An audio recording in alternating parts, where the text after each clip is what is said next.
It's time, fight fans and degenerate gamblers. Welcome to the Thick Boys Fight Club, where there are only two rules. Rule number one, always talk about Thick Boys Fight Club.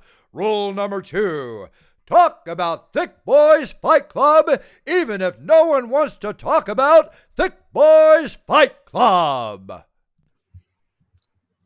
All right, we are back. Another episode of Thick Boys Fight Club. I'm Nick Westervelt.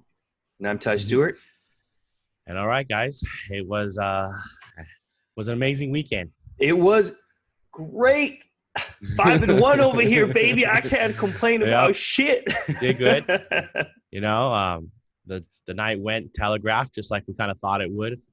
Honestly, it was what it was. But let's break that down. Yeah, I'm pretty sure every favorite on the main card won. I didn't actually look at the undercard. I don't know if Nick did, but the only ones I did see, the favorites won those as well. Wait a second. Every favorite did not win. We all know Max Holloway won that fight. Well, bro, look, it doesn't. You always say, "Hey, man." We can get that later. Say to me, man, doesn't matter. It don't matter about what you think. Judges won. But yeah, just first off, guys, a little news that you guys should probably want to hear about. So, UFC 251 is confirmed. It was the biggest pay-per-view since Khabib versus McGregor. 1.3 million buys. Jorge got paid. The fans were out to see the Masvidal for sure. So good for that dude. I mean, he did save that card, no doubt about it, honestly. You know? But yeah. Jorge, sorry, go on. No, I got nothing. Oh. Yeah, no, and Jorge Masvidal instantly right back in the news too. Colby Covington saying that he did knock him out in their last training session. So maybe they're setting that up.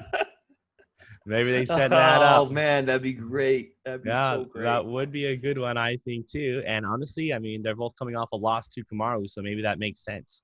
It kind of would make sense a little bit there. Yeah, and if Cody wins, it gets him right back into another title shot. Like, that'd be perfect. Yeah, no, it really would be. I think so, too.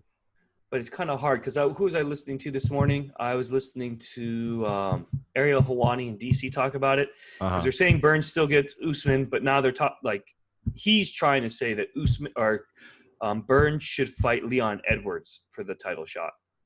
You're saying Ariel said that, correct? Yeah, Ariel said that Leon Edwards and Burns should fight because Usman apparently wants to take some time off to spend with his family.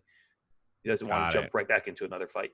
So, yeah, so that then opened up a whole can of worms of controversy. I don't know if you probably didn't see that part of it. So, and I should have his name pulled up here. Their manager, Ali, came out highly upset with Ariel for saying this and has now banned ESPN from doing any type of interviews with any of his fighters in his little stable. And dude, he's got quite the stable, that guy. Yes. So I'm sure I don't believe that, honestly. I'm sure they're going to figure something out. They're going to have to. Yeah, they'll if anything, they're going to give a different interviewer or another, it's not going to be Ariel Helwani. Ariel Helwani is obviously not going to get access to these guys. Yeah, it sounds like Ariel Helwani has just pissed someone off once again. Yeah, and you know how I feel about that guy. Yes. I'm not a huge fan. So. Well, I mean, a lot of people aren't, obviously, But, he does a good job, I think. I mean, he's doing it right. It pisses people off. Report the fucking news. Stay out of my feed otherwise. Exactly. Well, I believe he's the one, too, getting the death threats right now about Max Holloway from fans saying, how dare you call that not a robbery? I mean, I'm kind of like, okay, let's all calm down now. It was a very close fight. I do 100% agree Max won the fight, but it was so close that I wouldn't call it a robbery myself. I would just call it was a very close fight. More people thought it went one way than everyone else did, but the judges saw it the other way, So, yeah. Which, we'll give me the last little piece of news here. What I really thought was just cool was, Max Holloway is staying super positive during this whole thing. Never came out and bashed anyone. Never came out and bashed the UFC. Never came out and bashed any judges or anything like that. Just, long good quotes on tweets there that he put out. pretty good. But we'll break that fight down here a little later, because I mean, and we'll get let's on save to that. it. Let's save it. Yeah, well, so we can. Yeah, for sure. We started. Got any other news and notes, or you just want to jump right into it? I got nothing else for you guys. Sorry, nothing else came at me. All right. Well, then we'll just get into. So the first one that we broke down was the Makwan Amirkhani, the 200 favorite, fighting in the featherweight versus Danny Henry, plus 175. I had picked Henry to win this. I thought he could weather the storm early and then take it, but then Makwan Amirkhani came in hot, just got that takedown, sunk in that Darce choke real quick, and made it an easy night of work. Boom. Nick got that right on the money. Same with our boy Ryan over at Sports. What is it? Sports Gambling MMA? Or MMA Sports Gambling? No, I think it's sport. My bad, guys. I believe. Ryan's is at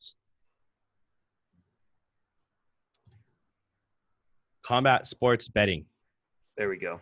I'm going to memorize that this time. Yeah. Combat Sports Betting. All right. Combat Sports Betting. But yeah, great. Hey, he called it a lock. And if you bet on it, man, that was quick, easy money. You felt good. You had no stress in your life whatsoever. Yeah. I mean, Ryan called that one a lock. When I looked at it, I'd call it a lock.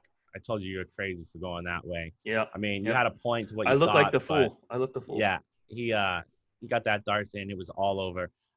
Hey, to the other guy's credit, didn't tap out. Passed out like a man. Terrible. Yeah. That does not make you more manly. Not a lot of people can do that, obviously. I mean, you and I remember we're like, I think he's out. Yeah, he's out. Yeah. Yes. All right, we'll hop into the next one. Another huge favorite here.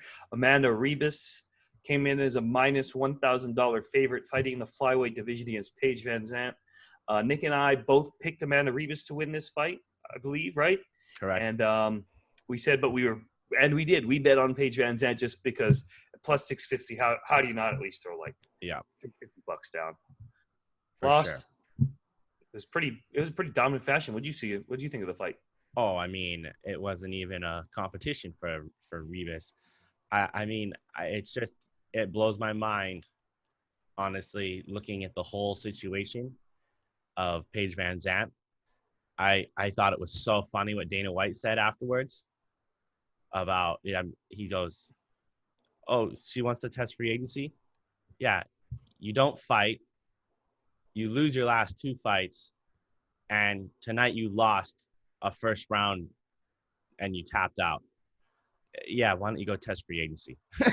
I mean, like, the guy was brutal about it, but it is true, you know? Yeah, let's be realistic here. Dana White set her up for that failure. Exactly. He was working for it. Yeah, no, he definitely played it right into his cards of what he wanted to happen. You know, I'm sure he wants to get humbled, but I still do think, too, that Bellator is going to pay her. Oh, yeah. I'm sure she's they're a big enough name. Yeah, well, he's going to pay her more than the UFC is going to pay her, and then she can make that decision. Which, honestly, though, in her life, it probably does make more sense for both of them to fight in Bellator. I mean, now they can kind of get on the same fight cards and be on the same schedule, you know? I mean, that's what I would do if my, wife was and if I was a professional fighter and my wife was too. That would make complete sense, you know? I mean, now you guys can both cut weight at the same time and do all that kind of stuff, so. Yeah, they like doing everything together anyways. Seems like it. Yeah. For her, it's like, and it does make more sense too, because if she doesn't like to fight consistently, she's not a super active fighter, right? She fights here and there. Yeah. Bellator, more big money fights. You do them just on occasion, and why not? Ribas, though, I'm excited to see her come up. She, watching her interviews and whatnot, she has a very bubbly personality to her, so she could be a fun one if she gets up there and they kind of get her in front of a microphone once in a while. Yeah, definitely. But then, let's go on to my favorite fight, which was actually a little scary for me. It was Jessica Andrade coming in as a plus 175 underdog versus Rose Namajunas, who's a minus 200 favorite. Nick and I both picked her as our lock of the week. And let me tell you, you were getting a little nervous there at the end. No doubt about it. Oh, yeah. But Rose pulled it through like we said she would. Yeah, she did pull it off. I mean, it was another one, and I'm reading some things. There are some people that are thinking that was another fucked up judging situation. I don't know about that. Stop. But no, just reading the comments and stuff. Yeah, I know. I'm just reading the web mongers. But she did definitely fuck Rose up, and we got to give Andrade a lot of credit here. I mean, she's come a long way, for sure. That was the thing. I was very, very impressed with Andrade. Like the fact that I thought Rose was gonna just tool her, just pick her apart, make it look easy, and Andrade was in there. At no point did you count her out of the fight. You were like, dang, she's sticking in there. Yeah, I mean, it seems like the thing is with Rose is kind of, in my opinion, she's almost flatlining right now. She's not really getting any better. She's definitely very good. I'm not saying that, but she's not advancing as we literally watched Andrade advanced. Now, what more can Andrade do besides that? I don't really know. Yeah. What I see more from Rose is that she seems to be a very up and down fighter. I don't think that she's not improving. It's just like what we said last time is like, which Rose Namajunas are you going to get? Are you going to get that world beater, world-class fighter, or are you going to get what we saw last night, like someone who wasn't fighting up to par? Because to me, it wasn't that she's not good. She just didn't look like her normal self. She was, in the beginning, she looked good. She was using her range well, but then she kind of just got sucked. And credit to Jessica, she made it into more of, especially towards the end, more of that phone booth fight. Was able to really pressure, keep going forward, and tag her. And maybe it was just that Rose got hurt, like because we saw it on her face, she was fucked up. Yeah, no, that's definitely something to say for that too. She definitely was showing battle wounds for sure. I will say this though. Her against Wei Li, I'm definitely nervous. I'm a little nervous, bro. I don't know about that, dog. I would now. It's like, well, that's the thing, right? Now that we saw this fight, you go, okay. I think she needs at least one more. I would like to see her fight one more, and hopefully it be more dominant. You know what I mean? Because again, we all know she's had a lot going on in her life. Yeah, with the whole COVID-19, losing a family member. So maybe she just needs a little bit more time to get everything together. Maybe she's still just not 100% herself yet. True. But so we'll see what the UFC does with that situation. Well, we'll have to see. Yeah. And then our first title fight of the night. Peter Yan, minus 240, fighting in the bantamweight division versus Jose Aldo, the plus 200. Really quick, I want to give a shout out here to Nicholas. We were, placing our friendly wagers as we usually do in the fights, and he had found a little glitch on some of the over-unders. Why don't you tell him about that? Well, I wouldn't really call it a glitch. It was just, they had it at 2.5, and I think a lot of guys, whoever made the odds on a lot of sites were not counting that this was a title fight, and it was a 5-round fight. Because upon yesterday, talking to some of my other degenerate gamblers, friends of mine, they all had it at 4.5. So to me, that's crazy. But that was what the true line should have been, honestly. Yeah, it usually is for title fights. It's over under 4.5. But what was that? All hammered? You put an under bet in on that? Yeah, Is that what I happened? did not. Yeah, I did not listen to Nick. Didn't and think let me about tell that you, let me tell you, I suffered the consequences of another lost wager. I mean, that was an easy setup right there when I saw this and put it all together, honestly. And it was confirmed. I went online and read about it. It was confirmed. A lot of people felt the same way. But by the time I had saw this, thank God I put the bet in, because a lot of other people's sites were changing the line faster than they knew what to do with it. Once they realized. Ours stayed consistent at 2.5 at least. But yeah, that was a nice little come up right there. Yeah. We had both picked sorry. Yeah, we both picked Peter Yan. Now, I mean, crazy fight. It was good 1 and 2, honestly. Jose Aldo was in it. And then unfortunately Jose just kind of does what he's been doing lately, For me, Jose looked great in the beginning, using those powered leg kicks. He looked good in the boxing department as well, because that's where I was really worried, is that, he just get a little reckless there, start boxing Peter Yan. But, he actually looked really good. To me, what I saw is someone who's fought so much and been through so many wars and battles that their body's starting to just not being able to take the damage that it used to. You know, you've got this young kid in Peter Yan who hasn't been through. Because if I don't even know how many title fights Aldo's been through. You know, he only has 2 losses that aren't title fights. Yeah. And then I think he must have at least like in the double digits. Think about how much time he spent in the cage. It's ridiculous. Well, I think it just like we talked about on the show. It just unfortunately that crack that Conor McGregor put on him 100% broke his shattered his glass chin he had, you know. No, it wasn't a glass chin. Look, the man is one of the most, if not the most dominant featherweight champion of all time.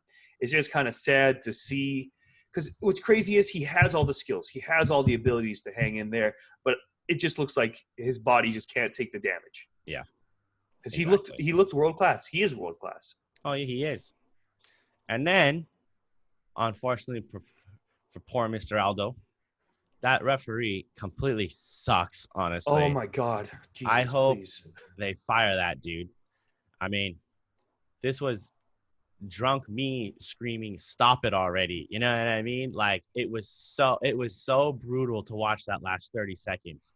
Like, what in the fuck was that guy watching that all of us didn't see? Because I get it. I saw Aldo do his little flip at one point, and like he was still, but come on, man. Your job is to protect the fighter, you know? Yeah, when he was turtled up, just covering his face, that's not intelligently defending yourself. That is someone who's raw, hurt, doesn't know what else to do.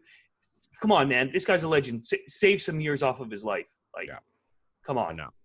I think he just unfortunately took a couple more years away from him, though, honestly, in that little last flurry. Yeah, I hope Aldo here retires after this. There's nothing left for him to prove. You know, you're the greatest, one of the greatest of all time. You're going to go down the history books. If anything, you're just taking away from your legacy. And, you know, we're always going to love this dude. Like, we don't need to see anymore. Yeah, for sure. Yeah. All right. Into the controversy of the night. This is the one I'm sure we're going to talk about the longest. We have Alexander Volkanovski coming in as a -220 favorite, fighting in the featherweight division against Max Holloway. I took Volkanovski, the second split between Nick and I. I took Volkanovski. Nick took Max. How'd you feel, Nick? I mean, let's put it this way. First off, like I called it, definitely, I thought it was the fight of the night, personally. I know they didn't rule it like that. I think the only reason they couldn't do that is because of the judging situation that was been a little detrimental to Max to be like, hey, man, sorry, here's 50 grand for your troubles. I'm sure that's what they were thinking. But it was definitely one of the best, if not the best fight of the night for sure, as far as a back and forth battle. You know, it was really close. I'm laughing at some of the things I'm seeing online now. You know, as you guys know, we're over here in Hawaii, so that's a boy. Got to cheer for him. Yeah, a local site that is a local Instagram site that always posts about stuff, current events going on here, put a verdict thing up this morning, basically being like, look, he did get fucked. All the people agree on from verdict. It's like the third round, I forget, I can't really pull it up real quick, but the stat was so close. Like, people had Max edged by like 0.5% of the world. So it was just, you know, I hate to say this, and I don't want to get called out either for this. I don't call it a robbery, though. I really don't. It's more of, Max, you should have kept going. I don't know what happened to that dude, because we've always known Max is, you know, he keeps going and going and going. Dude's high output, high cardio dude. You know, something happened in the 4th and 5th round. I would love to kind of know from Max's side, you know, that's the thing. Max ain't talking about this, too. I don't know if he doesn't because he wants to, he's afraid he gets in front of a camera. He might flip the fuck out. You know, I don't know if that's kind of what's happening. But, you know, it was really close. It was really, really close. Now, a lot more people think that Max won that say he didn't win. So that tells me then that there is definitely a problem. There was a controversy, obviously. but it was really close. Yeah. Well, how I saw the fight was agreed. At the end of the day, Max probably did win that fight. Yeah. But I can see how it went to Volkanovski as well. Look, Max came out great in the first. Look, he won the first and the second round because he dropped Volkanovski. But Volkanovski stuck with his game plan, kept up with the leg kicks, putting his deposit down for those later rounds. In the fourth round, I remember he dropped Max with the leg kick. He lost his weight, fell forward. The round that was really, to me, that was up for grabs was the third round. And this is something I would, that I talked about is like, I get it. Max is one of the best stand-up fighters in the game. But the fact that that's the only thing he does, that he doesn't shoot for takedowns, that he doesn't do anything in the clinch, it's detrimental to him. It's like the rounds are close, like especially a close round. Just shoot for a takedown. Like he's been in this game long enough that his wrestling should be good enough to get a takedown, or at least attempt a takedown, because that could have been the difference in the third round. If he got a takedown, he could have won it, because that was the difference in the fourth and the fifth round for Volkanovski was the takedowns. That was the defining moments that won him those rounds. And it's just what I'm telling you. It's like, this is mixed martial arts. You got to be able to do everything, and you have to be smart enough to know when to use certain tools at certain moments, because I understand we're watching fighting, but this is a sport, and it's about winning rounds, especially in the championships. Championship fights seem to go to decision a lot. So, every round matters. So you need to do something at the end of every round to really leave it in the judge's mind that you won. Yeah. And for me, it's just Max isn't doing that. And the other big thing was just, like I said, those leg kicks definitely were affecting Max, slowing him down. He definitely was feeling it. Anyone that says that, like I was talking to Zach actually, and he was saying like, those weren't even hurting him, Max was eating him. It's like, but still, you're not supposed to just eat somebody's shots. You're supposed to have a response, a counter to it, do something to make them not want to throw them. Yeah. No, it was really close, man. As you said, Max, I think it's more, I think 70% of people out there think that Max won that fight. I would say that's probably about the odd. There's a few guys that don't believe it or say, it was just too close. How could you call it? But, once again, guys, this is just, we're going to go back to this. This is every card. There is a judging catastrophe, every single card, which, and I personally, too, I'm starting to get a little tired of it. Just, especially like Dana White goes up on stage after, literally says, yeah, that judging was terrible. Max must be devastated. Don't leave it in the hands of the judges. Well, okay, Dana, that's awesome. What are you going to do to finally fix this, my friend? Like, I'm just, it's kind of like we're getting tired of talking about it, and once again, I think there's only one thing to do. I think you got to add more judges. Yeah, but it must be hard for Dana because, you have to have these relationships with these athletic commissions. I'm sure if he pisses them off, they can fuck him over pretty hard. They can make his life hell. So he can't make the commission itself look bad. I'm sure. Right. There's politics in this that none of us even know about for sure. I'm sure that's the case. Now, I don't know if this is true or not. I did want to look the stat up. Someone tell me if it is or not. Someone wrote that I saw an article that these were the same judges that did the Jones-Reyes fight. I wouldn't know. And I was like, whoa. You know what I mean? Like, because then it's like, what the fuck, man? So, yeah, I don't know. Some crazy things. Feel terrible for Max. I mean, like you said, the point all around, the main point, I mean, it's easy to say, well, Max, you should have just done more. Well, yeah, but at the same time, man, like, if you did win 3 out of 5 rounds, you did enough. Right. Well, obviously, he left one round too close. Like, you knew you won the round too close. He knew he won the 2 first rounds. He just needed one dominant round. And the fact that he didn't pick a round to be dominant in, like really be dominant in, that's kind of on himself, right? Because like you were saying, and I'm not saying like this needs to be the rule or this should be the rule, but like it's a championship fight. You got to take it from the champ. That's what a lot of people think or say. I don't know how the judges think or say it should go, but if that is what we're thinking, it's like I didn't see any of between the third and the fifth where he really went out there and took it from him. You know what I mean? Yeah, but Definitely see now, took it from him in the first and the second. yeah, but I dude, know, you but can't I'm just say saying that, man. But that's what you were saying on the last one when they fought last time. That's what I'm so saying. We're And just they carrying it over to this one. exactly. I know. But I'm now not they saying it's shouldn't right have or taken wrong, it, man. yeah. I'm not saying it's right or wrong. I'm just saying, like, you know what I mean? Well, as I said, the only problem I have with that statement, and I know I've told you this, just yeah. So what? We judge championship fights differently than a fucking regular fight, then? Yeah, I don't. You know think what I they mean? should. I don't Why think not? so either.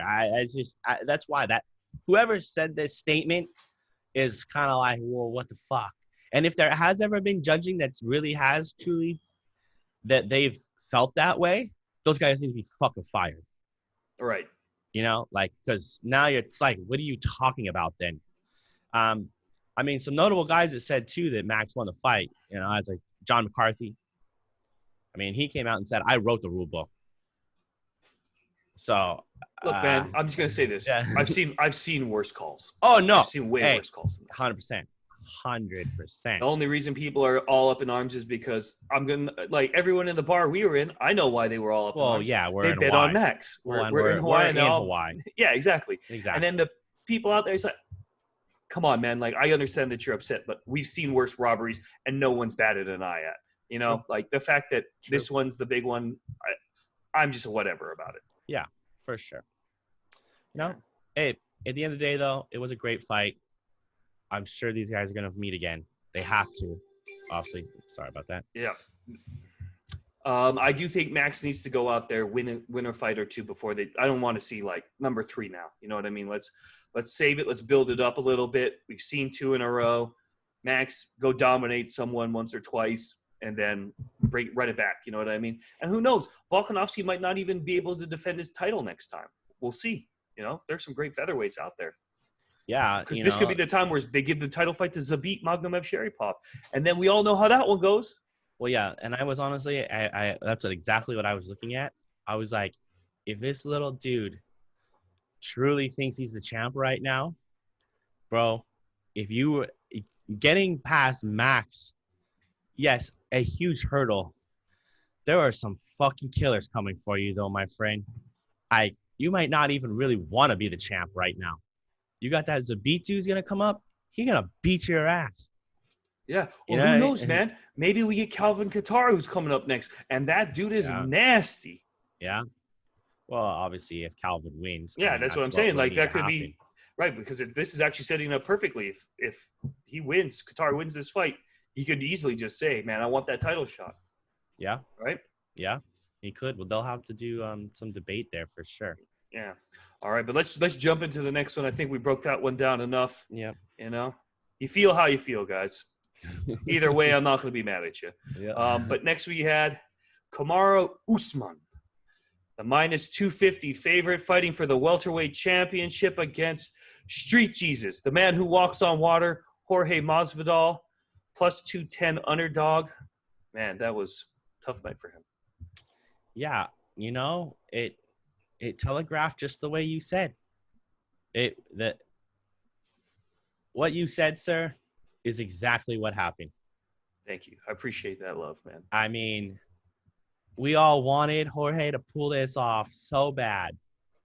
But, you know, he doesn't have it. He doesn't.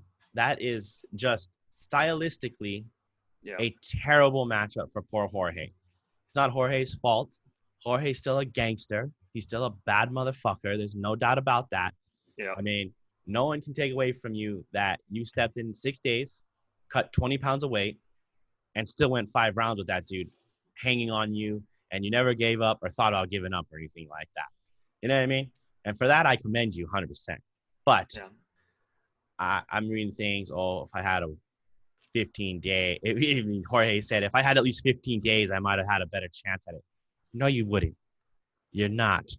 If we can run this fight back over and over, the same results going to happen every time. Yep. You know? So, I mean, and I gotta be honest with you, I think that's all we got to say about that. Yeah, I was putting my 2 cents, Yeah, it felt good just knowing calling. It's like I didn't I'm at the bar. I was pretty drunk. I felt like I didn't even really have to watch that much of it because we always knew we're probably talking more, taking more shots as the fight was going on to make it more entertaining than it was.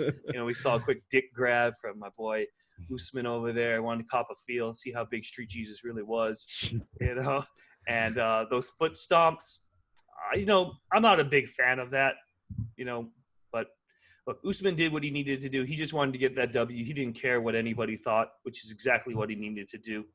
And I look forward to seeing, hopefully he does get Burns next, because to me that will be a much more stylistically entertaining matchup. Yeah. But they are, like we said, maybe Leon Edwards, who knows. But the other thing, actually, I almost forgot to say, Jorge did look great in space. Like when they were at kickboxing range, those were some nasty kicks, solid punches, but just too far and in between, just no answer for that clinch work. Yeah, I mean, it was really just like we said. He was going to have every time he did get in that moment of where he had the space, it was only going to last for like 10 to 15 seconds, just like what we called this. So the problem was he just couldn't do enough in that 10 seconds because he had to popped him, If he would have rocked him at least once, it might have been a little different game changer, right? But yeah, just he couldn't never get it done. So, I mean, that's what you got, man. Poor Street Jesus. He definitely is still the man. Don't get me wrong. I still truly believe that. Yeah. But he's just that dude is gonna have his number forever. If Jorge's gonna ever be the champ, he's gonna have to figure something else out. He's gonna have to either. I mean, I don't think he can really come up and wait. I don't think that's going to help him out, honestly. No, you don't want him to cut down. Yeah, he's got to wait for. To me, it's like stylistically wise, you're right. He's just got to wait for someone else to take the title from Usman. Hopefully, like another striker or someone that he's got a better chance against. Well, that's why he's just got to stay relevant until then. Do you think? I don't know. What do you think about this? I think he has a better chance against Burns, honestly. Yeah, no, Burns would be a better matchup for him if Burns decides to stay on his feet. But realistically, like Damian Maia had a lot of success against Jorge, but again, that was before the resurrection. Yeah. But Burns has that same skill set, and he's a much stronger version of Damian Maia. His takedowns aren't quite as good and as technical, but it would be. Don't get me wrong, that would be a very interesting fight, no doubt. I'm just not making an excuse here. But, I mean, just would love to truly know. I mean, he did say he felt slower. He did come out and say that and admitted it. He goes, I felt really slow out there, and my power just wasn't there. I mean, how much the only excuse I truly think he had, if there is an excuse to have for him, and I don't think it's taking the fight on in 6 days. I don't think that's the excuse here. I think more of the excuse is, I mean, it is wrapped in with the 6 days. Just how did losing 20 pounds in basically 5 days affect him? Right. Did that drain him that much? That's why we didn't see the power we normally see of Jorge. Maybe, but to me, it's like the fact that he was able to last 5 rounds doesn't show me any issues, because I don't think power is necessarily the first thing that goes when you've drained yourself. It's usually your cardio and your stamina. Like if you really did drain yourself, you wouldn't have made it 25 minutes as strong as you did, because that was the one thing. Jorge didn't gas out, right? He was in there. Yeah. You knew, like, if he got off the cage, he was still dangerous in space from the 1st to the 5th round. True. It's just he just didn't have the answer for the situation. True. Yeah. Hey, man. Still, props to Jorge for taking the fight on short notice, making the card even better than it already was. Oh, 1.3 million views or buys. I mean, my God, Jorge, I can only imagine you're a rich dude. I mean, that's the other thing. We got to remember this. Jorge now has just made a shit ton of money. Good for him. He might never fight again. That's the truth, too. I don't think that. Yeah. But think about it. I mean, that dude just made... He's like Conor McGregor now. Anything he touches makes shit into gold, bro. True. But he did lose a little lackluster off of this. So I don't know. We'll have to see how that affects it. Exactly. I think he's got one more big money fight. Like, people will still tune in to his next fight. But that's going to be the deciding factor on whether, his superstardom stays or if he kind of loses it. Well, and I think that's the fight to make right now, man. I mean, there's the background stories there already with Kobe. They've already been talking shit a little bit. That that would make a lot of sense. And this is, and Colby's great too at marketing a fight. Like that will be a big money fight. Yeah. If that's what they're both looking for, that's the one for sure. All right. Well, that was fun. We should probably hop into the breakdown of the next one, but really quick. So I went 5-1. Nick went 4-2. Right? You just got the 2. Yeah. Went 4-2. I went 5-1, which brings us up to a draw, 25-21 for both of us. And then just really quick, guys. So what we decided what we're going to do is we're just going to reset after every 50 fights, roughly. We're just going to be like, okay, we're going to start from scratch and just tell our percentages from the last series. So, Nick, this fight card right here, I didn't even realize it until we were starting that this one's for all the marbles. The win of the first round. Okay. Of many. All right. Well, I like it. Yeah, man. But here, we'll just jump right into it. This is the Kattar Ige fight night on ESPN. The first one is going to be Abdul ALHASSAN, 10-1, coming in as a -300 favorite, fighting in the welterweight division against MOUNIR LAZZEZ, 9-1 +260. Do you want to take this first? Sure. I mean, so both of these guys are first round knockout kings. We got both of them coming in. 15 of 19 victories of all these guys have come in the first round. Now, we got some stacked odds on ALHASSAN, which on paper, 100%. Dude's a beast. Should win this fight. But we got I'm sorry, how do you say that? LAZZEZ. Yeah. Fighting out of Abu Dhabi. That's his hometown. I mean, this is a hometown guy. And you got him. Actually, he's fighting out of Tunisia. Tunisia. He trains it. Yeah, he trains out of. Yeah, you're right. He trains out of. Yeah. And I'm sorry, the odds real quick on this are, right, what are they currently? Plus 260 for LAZZEZ and -300 for ALHASSAN. 260 on the hometown guy. I mean, if I'm a gambling man, which I am, take that every time. I mean, I don't know. Honestly, I think this is easy money. I'm going out on a hunch here. I got the hometown hero. You know, guys, if you got a little bit of money to spare, go ahead and do it. But by all means, on paper, yes, ALHASSAN should most likely win this fight. But there's some things going on. Just so everyone knows, the weigh-ins just occurred. ALHASSAN has also just missed weight on this. I just saw some pictures of him. Don't get me wrong, still looks like a beast, but his eyes look pretty yellow to me, glassed over. I don't think he had a good weight cut. You know, we'll see how that all plays into it. Yeah. So just real quick, so I believe what you're saying is you're going to throw a bet on LAZZEZ, but you're picking Abdul to win the fight. No, I'm picking LAZZEZ to win the fight too. Yeah. Shit. I'm going both. I'm truly going both. Nick's going for it. You know, it was very difficult to find fight tape on LAZZEZ. I did find some, but they were about 2 years ago on YouTube. He looked good. Don't get me wrong. He's a very technically sound striker.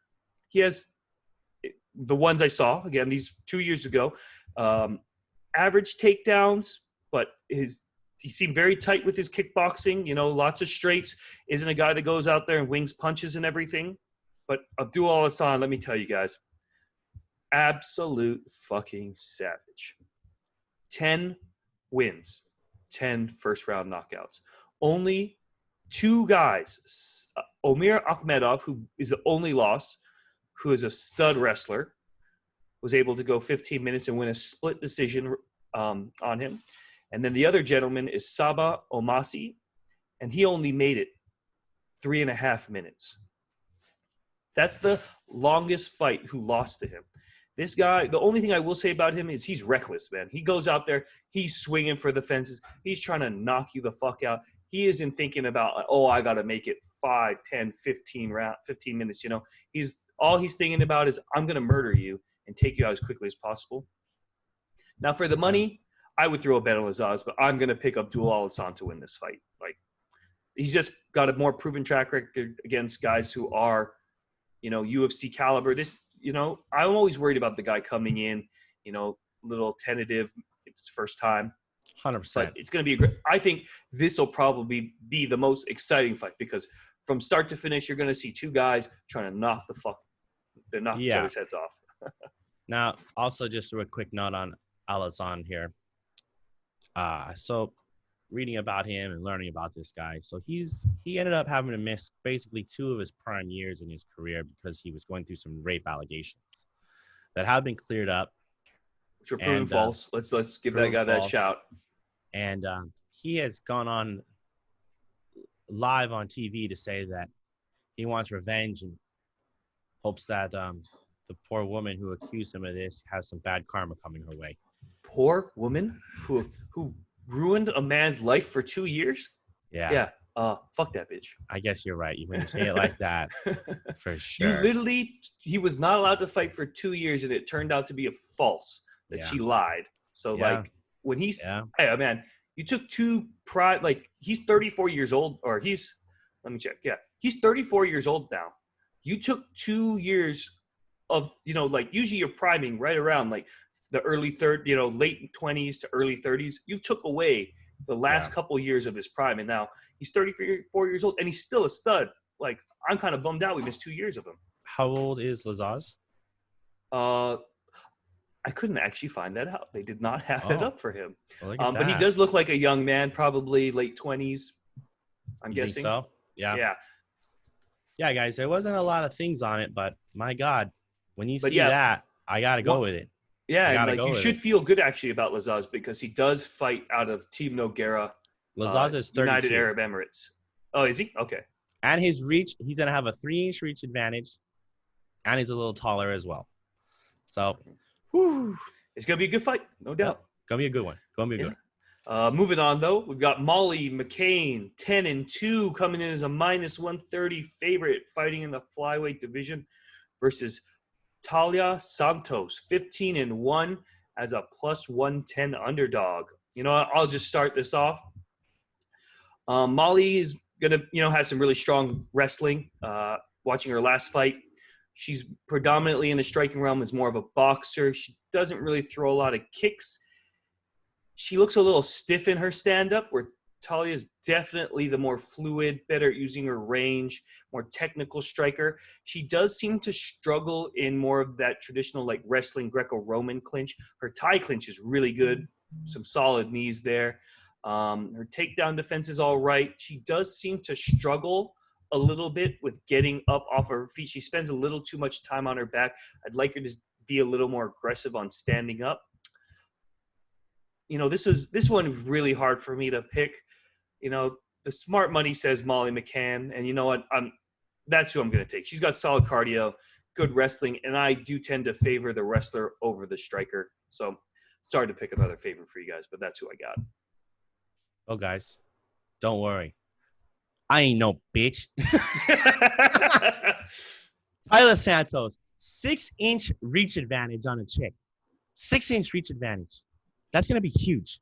Oh, yeah. No, don't get me wrong. That's going to be so huge. Yeah, you're absolutely right. On paper, looks like it's going to be, it looks just about even is honestly what I saw. Looking at stats and whatnot. But that was the one stat that I just couldn't get over. When I saw that, I was like, my God. I mean, that tells me this Santos chick's going to be a little bit more lengthy and a little bigger than McCann. Sorry. I mean, yeah, Molly's a fan favorite. I think that's why the odds are like that, honestly.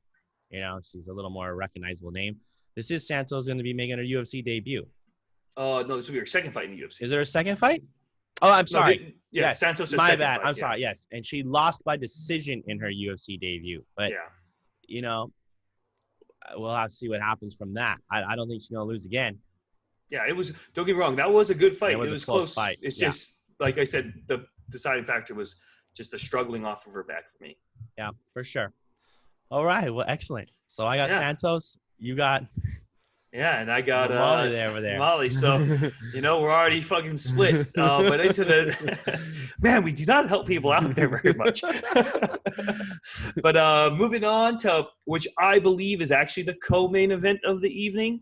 It's gonna be JIMMIE Rivera 22-4, coming in as a -135 favorite, fighting in the featherweight division versus Cody Stamann.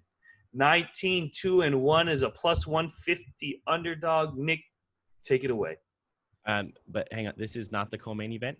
I know it's not. No, it's my co-main event. Got it. Okay. This is my co-main event. Got it. Okay. Sorry, I just wanted to make that. Yeah. You know, first off, this was a fight that has just been thrown in here. Like, they just announced this fight last week. So, this is a quick turnaround here for Mr. Stamann. And we all know how I kind of feel about that. It makes me nervous when these guys do these quick turnarounds. I've always seen bad things happen. But I can't go against him here. I mean, Jimmie Rivera has lost his last 3 fights. I think he's down in the dumps. He's I don't think he's the sharper guy at the current moment. I'm very nervous about this one, but I do think Cody will get it done. Okay. Wow, man, we are fucking not on the same wavelength today. This is good. Don't get me wrong. This fight, I think, will probably be the fight of the night. These guys, look, Cody Stamann, he's a stud, man. He's only a Div 2 wrestler, but you know that's still solid. He's got knockout power. He's really solid with his boxing. You know, he's not a guy going out there just headhunting, swinging for the fences. He's definitely got that KO power in his hand. He's got good ground and pound, good takedown defense. But I loved the way Jimmie Rivera looked against Petr Yan in his last fight. Given his so he's actually lost 3 of his last 4. Yeah. He won 1 in between. He's lost to Petr Yan, Aljamain Sterling were his 2 most recent fights, which are, let's be realistic, probably the 2 best guys in the division right now. 100%. Or sorry, wait, featherweight? Oh, Yeah. they must have moved up. Oh, this fight, because it's so short notice, they must have jumped up a weight because they're usually fighting at bantamweight. Yes. I look confused there for a second.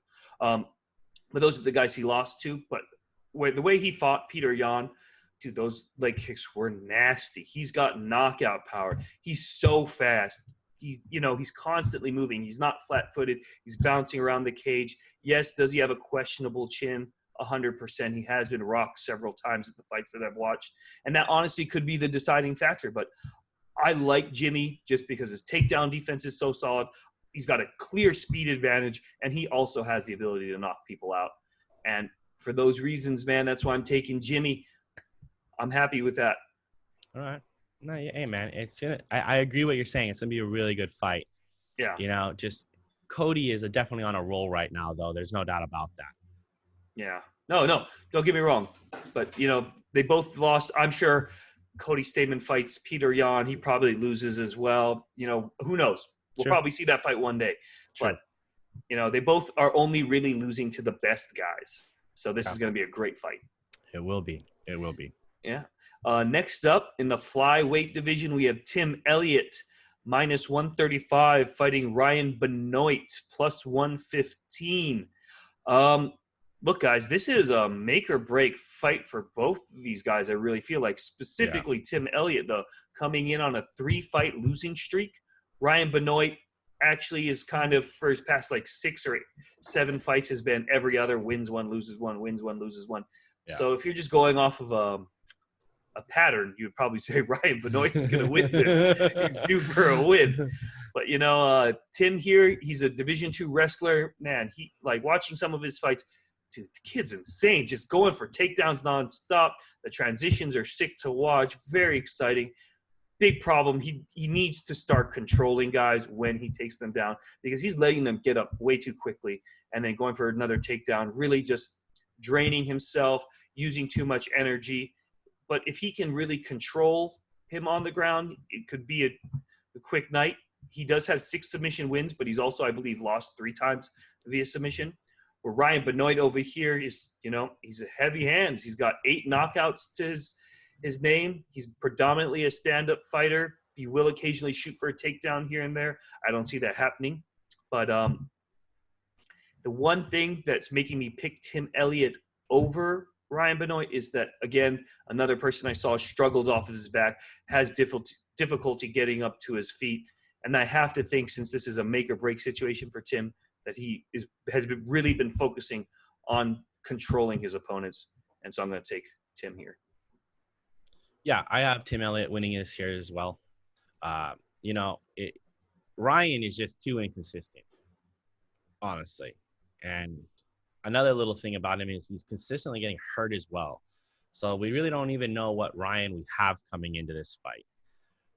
Ryan is coming off a fresh loss in December. Like you said, Tim Elliott is in seriously a must-win situation here. The UFC obviously sees something in him. He was supposed his contract, I believe, ended on his last fight, and and he was freaked out coming off all these losses, and they still extend his contract. So the UFC definitely sees something there, and I believe they must see something here in this fight, because the funny thing is this fight was supposed to be like, I think actually when this whole thing started, this was going to be like a prelim fight. Now it's been bumped all the way up to a co-main event. Don't quote me on it was either a prelim or it was like the first fight of the night for the main card. So this fight has just been bumped up to the co-main. There was, due to some people dropping out and whatnot. This is, we'll see what happens here. But yeah, man, I mean, after everything I saw as well, Tim Elliott just looks like on paper, he should be able to get it done. And the fact that he has to get it done, I got my boy, Tim Elliott. Yeah, I like it. And then, all right, for the main event, Calvin Kattar, -300, fighting in the featherweight division against our local boy, Dan Ige, +250. Oof. Nick, how do you feel? Well, I, of course, love to represent the Hawaii guys, but I can't this time. I just can't. I mean, Ige and Kattar both coming off a quick turnaround, honestly, on this one. So that kind of pulls all that kind of decision-making out of me. Ige did get the decision against Barboza, but a lot of people would say he lost that fight. That was another robbery of the judges. I mean, Kattar's coming right back from that, knockout of Jeremy Stevens. I think I got to go with Kattar here, man. Yeah, I feel the same way. It's hard not to pick Calvin Kattar here. The way he took Jeremy Stevens out. Yeah. God damn, son. Yeah. And look, he's patient, he's smart, throws a lot of straights, and when he does throw those hooks, man, do they land with some heat on him. Ige, he's got some pretty tight boxing. He does tend to swing a little bit more recklessly than Calvin Kattar does. He does have some really good submissions. He is a BJJ black belt, some pretty solid judo. But what we've seen from Calvin Kattar is, some great takedown defense. And I'm with Nick. Like, I didn't think Dan really won that fight. I did rewatch it. It was a lot closer than I originally had thought it was. But, to me, it's like I'd want to talk to Dan's manager and just be like, bro, what are you doing? What the fuck are you doing, man? You're setting this kid up for failure. It's come on. It's a no-brainer here. You take Kattar. For sure. I think it is too. I think that's a super easy pick. So that's where you got it, folks. The co-main and the main. You want some safe bets? Go with that. Yep. The other three, I'll be honest, these are some hard fights to pick. I'm not going to sit here and lie to you guys. Oh, 100%. I mean, these guys on paper and looking at stats and whatnot are so close and tight. It's unbelievable. This is going to be one of those great night of fighting, I believe. Now, and I'm going to say it just before we sign off here, guys. Also, you got to remember, we are fighting on Wednesday night. And as I love to say, the weirdest shit can happen. So, So it sounds like it might go more in your favor, man. You picked more underdogs. I think I took all the favorites. I almost am going to speculate that you and I will only probably be one up on either one. It's going to go either way. I bet you that's the way it goes down. Yeah. Honestly, I would, if I'm a betting man, I would say that. We'll just see what happens. It's going to be crazy. But yeah, Wednesday night things, my little superstition. Guys, if you don't have a lot of money out there, I would honestly, though, even actually recommend staying away from some of these just because, even Calvin Kattar, he's -300. It's a lot of change you got to put down to win a little bit, So just saying, it is what it is. Yeah, don't fight another day. Yeah, don't be bust your upset wad. if Yeah. don't be upset if things don't go your way on Wednesday night. Is what you're trying to say. Exactly. But yeah, that's where we're at. We'll see you guys back here quick though, honestly. I do actually just want to give a quick shout out to a friend of mine that's actually going to be fighting on this fight card. Oh yeah. Odeski Bukowski. He got a short. His original opponent dropped out, so he is, I believe, a -260 favorite. But let me tell you guys, like, I got the privilege 4 or 5 years back to train with this kid, and he is an absolute stud. Man, I've been following him for a long time on Facebook and Instagram. You know, when I met him, he had already flown to the United States several times to train with John Jones in Albuquerque, New Mexico. You know, his dedication to being an absolute professional that I've seen. And on the top of that, he's just a solid dude, really nice guy. You know, be a fan. This kid is going to be somebody. I really do believe it. Just keep that name in your mind. And definitely watch him on the prelims this week, or tonight, or tomorrow night. Yeah, for sure. Can't wait. All right. So we'll be back with a breakdown, I guess, on what are you thinking? Wednesday or Thursday? We'll probably do it on Friday. You'll probably, we'll do it Thursday night. We'll do the breakdown and the next set of fights. We got to get done quick. I mean, that's what I'm saying. We should either do it Wednesday night or Thursday. Well, we'll kind of work that out, guys. Well, we'll have to do it on Thursday, right? Because we watch the fights on Wednesday. Yeah. Yeah, we'll do it. Yeah, so it'll probably come out early Friday morning for you guys. Yeah, guys. So early Friday morning, watch for our picks for the next Saturday night. And like until always, guys, then, good luck. Have guys. a profitable week. Yeah. All right. Shoot.